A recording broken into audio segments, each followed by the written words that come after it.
I'm Jamie Seeker, and this is What It Takes. Each episode, I sit down with real business owners to talk about their journey, the wins, the challenges, and everything in between. Let's dive in. Welcome back to What It Takes. Today, we're diving into the world of law enforcement leadership with someone who truly knows what it takes to lead under pressure. Our guest is Jeff Wenninger, a retired LAPD lieutenant with over 33 years of experience. He's worked in elite units, handled high-profile security for world leaders and celebrities, and now runs law enforcement consultants, where he helps police departments improve training and community relations. But Jeff's journey wasn't always easy. He overcame dyslexia and a speech impediment to rise through the ranks and become a leader in one of the country's most demanding police forces. We're going to talk about what leadership really looks like in law enforcement, the tough decisions, the lessons learned, and how those lessons apply to leadership in any field. This is going to be a fascinating conversation, so let's get into it. Welcome, Jeff. No, thank you for having me. So let's just jump into your law enforcement career, because that actually spans over 3 decades. And I think it probably leads to obviously where you are today. So what first inspired you to become a police officer? Well, I think it has to begin back when I was first born, because I have a very unique background. My background is I was born by a teenage mother, and she put me up for adoption. I lived in a foster home for a short period of time, and I was adopted. And then my father, he was a sociologist at Kent State here in Ohio. And my parents wanted 4 children, each a year apart. So they went ahead and they continued with adoption, and they adopted my brother, who's Japanese. And then I have a foster sister who's Black. So I was raised in the 60s and 70s here in Ohio in the Midwest with a multi-racial family. So the experiences that I have are rather unique. And it's those experiences that I took into my law enforcement career and had a different lens in which I looked at my experiences through and how I saw law enforcement. So that's really impactful relative to what I'm doing today with law enforcement consultants. What ultimately got me into law enforcement is probably make your head explode. But I was a college athlete. I played Division I college hockey on a scholarship, and it was Labor Day weekend. And one of my hockey buddies wanted to go out to a bar, so we went out to a bar. And when the bar closed, everybody was flowing out onto the sidewalk, which was not large enough to manage all the people that were flowing out to it. And we ended up on the sidewalk, out in the street off the sidewalk. And my buddy saw this car full of girls, and to get their attention, he jumped up on the hood, propped himself and sat up on the hood. And they didn't really care for that. So she accelerated and slammed on the brakes. And when he fell off, he held on to the antenna. This was back when the antennas were on the hoods of the car, and it snapped off. Well, a police officer saw this and came and detained my buddy, handcuffed him, and put him in the back seat of the police car. So I thought, well, I better find out where they're taking him, how long it's going to take them to process him, and what it's going to cost for me to get him out of jail.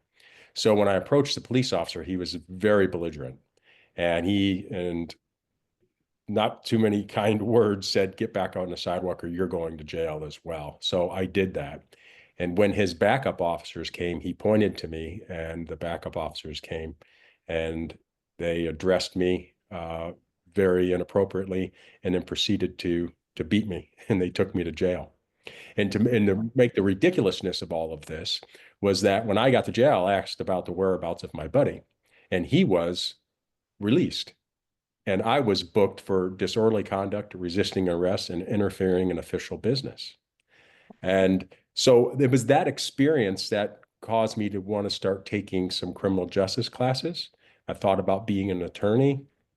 I talked to my parents' good friend, who was one of our neighbors and was a judge, and she discouraged me from becoming an attorney because she said I didn't have the academic credentials to go to a quality law school, and I would be just going to what would be kind of characterized as an attorney factory, and I'd just be one of a million attorneys. So I thought, you know what?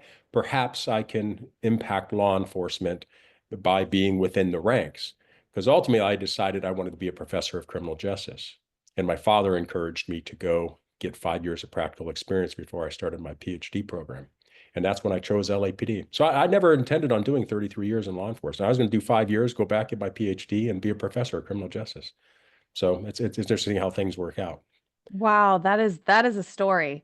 And I can't even imagine experiencing something like that at such a young age. I mean, everybody can kind of think back to just things that we did at, in our young adult years and being in college and whatnot. But who would think that just such a pivotal moment where it's just a nothing, you're just leaving somewhere together with your buddies, your teammates, and it leads to just this life-changing, kind of pinpoint moment that really changed the course of your life. And you faced other challenges as well, like learning challenges. I know that you talked about dyslexia, a speech impediment growing up. How did you overcome those obstacles to succeed in both? I mean, because your goal was to be in academics, right? And in law enforcement. Well, just on the legal side of things, and then it kind of turned to law enforcement. But yeah, talk about that. How did you overcome something like that? And back then too, when we didn't have the resources or the education about how to navigate through the education system with some of those challenges. Well, the speech impediment was quite obvious. I mean, when I spoke, I couldn't say my R's. I'd say Wobot and Wabbit. My name's Jeff Wenninger. That's how I spoke. So my parents, it was obvious I had an issue. So I would go to speech therapy twice a week, and I did that for about 3 years. And I learned how to say my R's. Now, when it came to the dyslexia, I struggled in school. And as a result, I had some behavioral issues because I would act up in class when I would get called on to read out loud because I didn't like being laughed at because I read so poorly and people would snicker and laugh at me. So it wasn't until I was in seventh grade that I had a reading teacher that said, if you would come in to see me during the lunch hour, I'd like to put you through some testing. So I said, sure. And I came in and I took the testing and it confirmed her suspicions that I was dyslexic. And as a result, I, um, I went through some um, reading instruction to learn to read as a dyslexic child. And that's really changed my life. Because like you said, the resources weren't there. She did this on her own time during her lunch hour as well. And she identified an issue. Um, and took it upon herself to help me. And it did help me. I have dyslexia to the point where it's it's uh it's an obstacle, but it's not a barrier. I was able to overcome it, and I learned how I learn to get through school. And at the university level, I'd sit in the front row and very much engage the instructors with questions and things. And I wasn't one of those students that could rely on reading the textbook and passing an exam. I had to actively engage, and I'm very much like that in every aspect of my life, actually. I like how you said that. It was an obstacle, but not a barrier. And I think a lot of us, we don't really, we hit some of those roadblocks, and sometimes it takes some of us out of the game, right? And I think it just sounds like you've had some really great support and sometimes some luck along the way. You just had one person that decided, hey, I'm gonna help you. And I think that's kind of what stands out to me too, is sometimes when we look at everything as a whole, we think, who am I? I'm one person. How do I make a difference? And this one person decided to do something on her own time and made a huge impact in your life.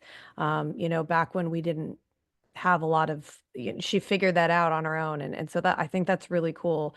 Um, and you've worked with elite LAPD units like the Metropolitan Division. And so you've had an opportunity to kind of see leadership in another light. And maybe because you had, such great foundation of leaders, it sounds like, in your life along the way as well. But what separates great officers from average ones when it comes to leadership? Well, when it comes to leadership, my first exposure to leadership was my parents. My parents were unbelievable individuals. They were light years ahead of of their time in regards to the things that they were involved in. I'm from the city of Kent, and they started the Kent Environmental Council, which is still present today. My mom was president of the League of Women Voters. She was a city councilwoman. My dad was on the board of the county hospital for decades. I mean, they were very civically minded, and they had the courage to be passionate about things and make a difference and saw things as larger than themselves. And the example that they set for me in doing that, I carried on in every aspect of my life. Now, you talk about what separates an average officer from an excellent or outstanding officer. It's really mindset. And I'll share with you. When I first went out to LA, I was hired by the LAPD and the LA County Sheriff's Department. I chose to go with the LA County Sheriff's Department initially. And when I went through the academy, I was always focused on absolutely doing my best. My folks always encouraged me, do the absolute best you can do in everything you attempt to achieve. So that was the mindset I had. So I would study, study, study for the exams. And I graduated with a 98.7 average, which was the top of the class. There was 157 in the academy class to begin with. We graduated 107, so about a third washed out throughout the training. And I graduated number one academically, number one physically, and number two in firearms proficiency. But I was mocked and teased, and because they're like, why are you putting so much time in? All you need is a 70%. My badge will say the same thing on it when I graduate than yours does. And I'm like, it's kind of like having a surgeon that just gets by and passes. Is that the surgeon you want? Well, in law enforcement, it's just as critical in regards to life and death, the decisions that you will be making in split seconds under highly stressful and rapidly unfolding tactical scenarios. So it's imperative that you have the mindset and that you bring that with you. Because listen, this is what's so challenging about law enforcement. The average academy here in the United States is 860 hours prior to a police officer having the boots on the streets. Let's put that in the context. To apply for your cosmetology license, you need nearly double that many hours of training. So, I mean, what does that tell you? And that's here in the United States. I've taken my research and expanded my assessments of law enforcement outside of North America. I've gone over to Europe. You look at the Nordic countries where they require, like a 4-year degree. And while you're getting that degree and going through your police training, you're not assured to have a job at the end. They're assessing how well do you respond to training? Do you have the critical thinking skills? Do you have the empathy and the compassion and the problem solving skills that are characteristics I don't think anybody would argue a strong law enforcement officer is going to possess. So there are methods and means and practices that are already being implemented out there that have demonstrated to serve the public better in the selection of who and how we choose will serve in the law enforcement capacity.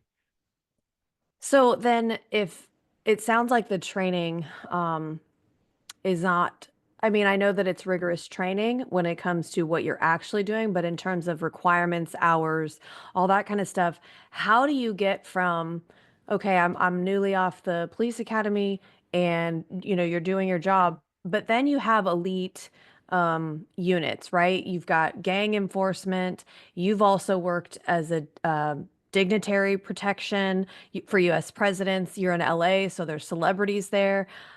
Talk to me about, um, I mean, that must have required some tough decision making in some of those scenarios. What kind of preparation or how did you navigate through some of that high pressure leadership situations in those kinds of units? Well, I had the fortunate opportunity to serve in that type of a unit. A Metropolitan Division, that's like the special forces of the Mhm. LAPD. So where the SWAT and the K9 are, and we do dignitary protection, like you mentioned. So anytime the president, vice president, first lady, or any head of state came to Los Angeles, we'd work with the Secret Service or the State Department. So not only was I exposed to strong leadership and high standards of performance within the LAPD, I was exposed as a result of working these specialized units to my counterparts at the federal level. and other organizations. So I could compare and contrast things. And I was fortunate to work with the absolute best. And with that exposure and that mindset, it's what you carry with you. And it's what's interesting is I promoted out of Metropolitan Division. I made sergeant out of there. And I went to the Rampart. I was selected to go there. And if you know anything about Rampart, we had in the late 90s, the Department of Justice was investigating the LAPD. And as a result, we went under a federal consent decree. And it was the real reason behind it was the Rampart scandal, the crash gang unit there. There was unbelievable corruption. Officers were committing bank robberies, stealing pounds of cocaine out of evidence lockups, selling it on the streets for their own personal profit.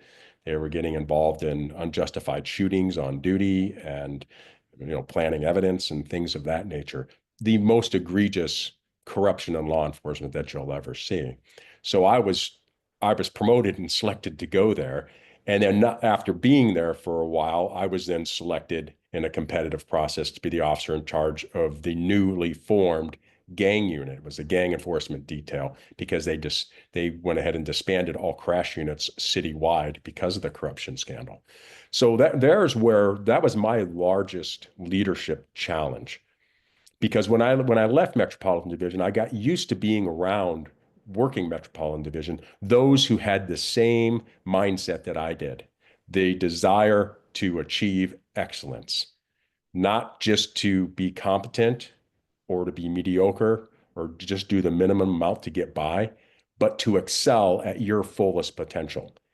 And then when I went back out to patrol, I realized that I could not impose that type of a standard on the officers that were out there because that's not across the board what you have in law enforcement in general. That's not the mindset that you have, unfortunately, but that's the reality. But when I became the officer in charge of the Rampart Gang Unit, I was then able to pick my personnel. And I changed the whole dynamic by which I chose people. Prior to me getting there, you used to have to get a sponsor. Somebody that was already in the unit would sponsor you and say, this is someone we need to be brought in. And that wasn't going to fly for me. I was looking for something very different. I was looking for people that had the highest level of integrity, that were highly motivated, that perform at high levels in all aspects of their law enforcement career. And as a result, when I brought them in, I completely changed my measures of effectiveness. So I wasn't worried about how many arrests officers were making. That wasn't something that I was all that concerned with. I was more concerned with if you made an arrest, what were the filing rates? What percentage of your arrests were being filed? What were the conviction rates? How many years of prison were these gang members getting? Those were the things that were important to me because you can make arrests all day long. If they're not being filed, the cases aren't being filed, you're not having any impact whatsoever. You're wasting your time completing the paperwork related to that stuff. It's all about reducing the incidence and fear of crime. And if you're not being surgical in your enforcement methods, then you're not really achieving anything and you're spinning your wheels. And I had to change the entire mindset of that unit. But really, we were recognized. We got the meritorious unit citation for the LAPD, and we're recognized as the exemplary model to be emulated by other gang units throughout the city. Yeah, and I'm hearing a lot of metrics and efficiencies that you were bringing to the table. And I'm thinking, obviously, as a business minded person, that a lot of this really applies to business. So, fast forward now to today, you run law enforcement consultants. What leadership challenges do police departments face today? How do you help them now? Because you're now running a business and you're taking a lot of those philosophies that you kind of brought with you um, to your unit and now are running your own business with that. Now you can kind of help and advise as you're seeing this as a business, right? And to be I love kind of what you were saying too about how you were choosing your team. I have philosophies in hiring. I hire for the person and for their values, and we train on skill set. And that's just something that we have in our model, and we do that when we're hiring for our clients as well. And that's why we're different. And it's not for everybody. Not everybody can get bought into that type of philosophy or mentality or business model, even because it may not always be the best business model or on paper, right? And especially with your financials, but you're talking about arrest rates and wasting time basically. What are you doing? How effective are you at your job? Those are all business practices that I can imagine are very, very helpful now in what you're doing. So talk about that and how that applies to how you consult today.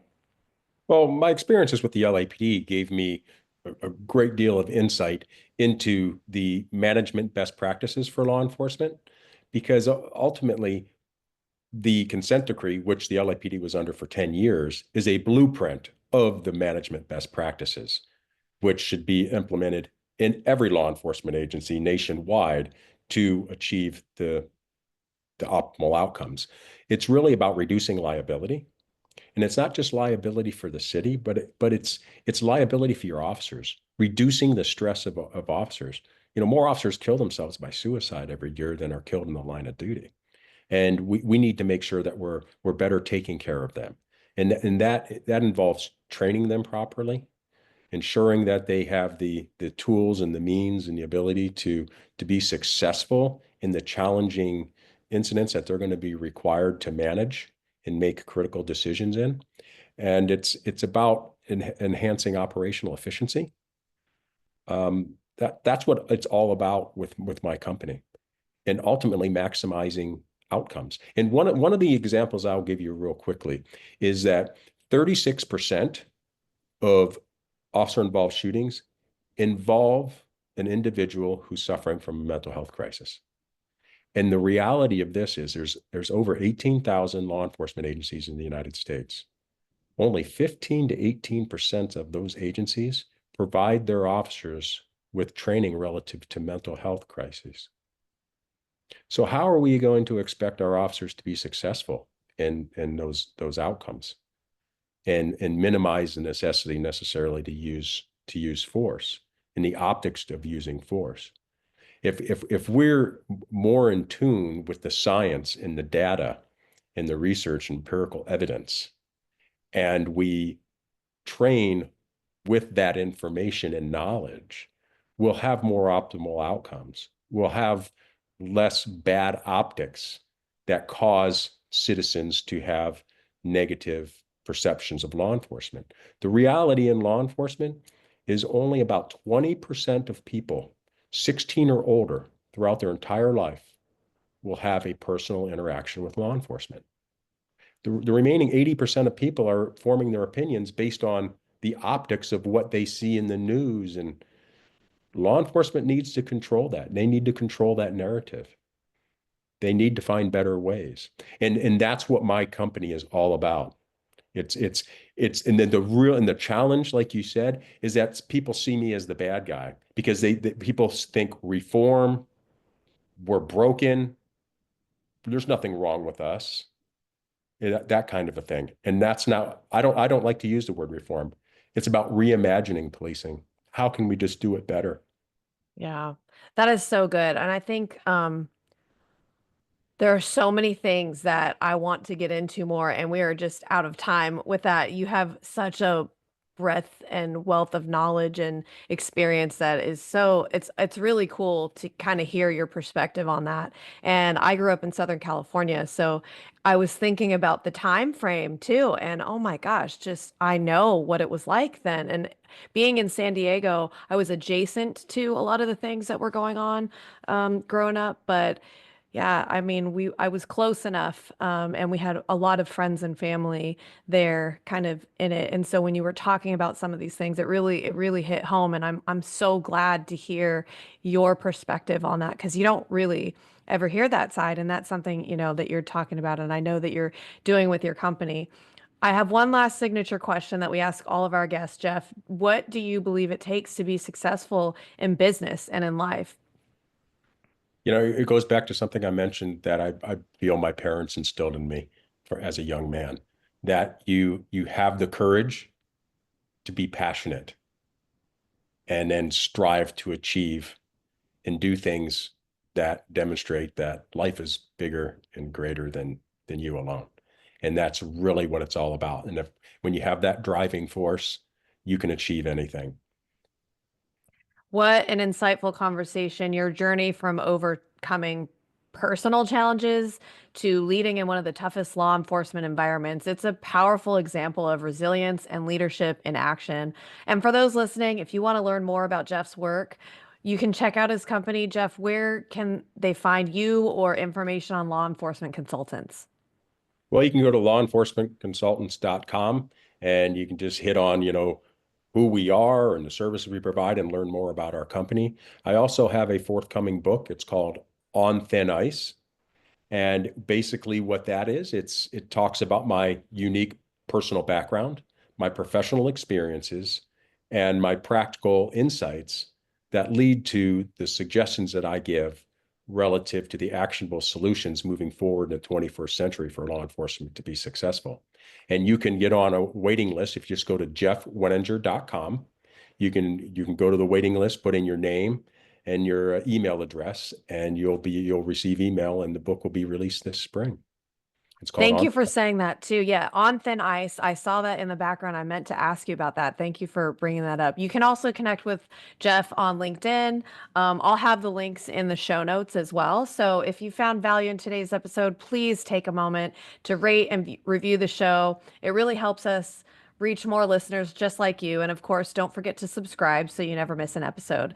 Thank you so much, Jeff. And thanks to all of you for tuning in. We'll catch you next time on What It Takes. Would you or someone you know like to be featured on this podcast? Our applications are now open. Apply today at seekersolution.com and click on the podcast link to get started.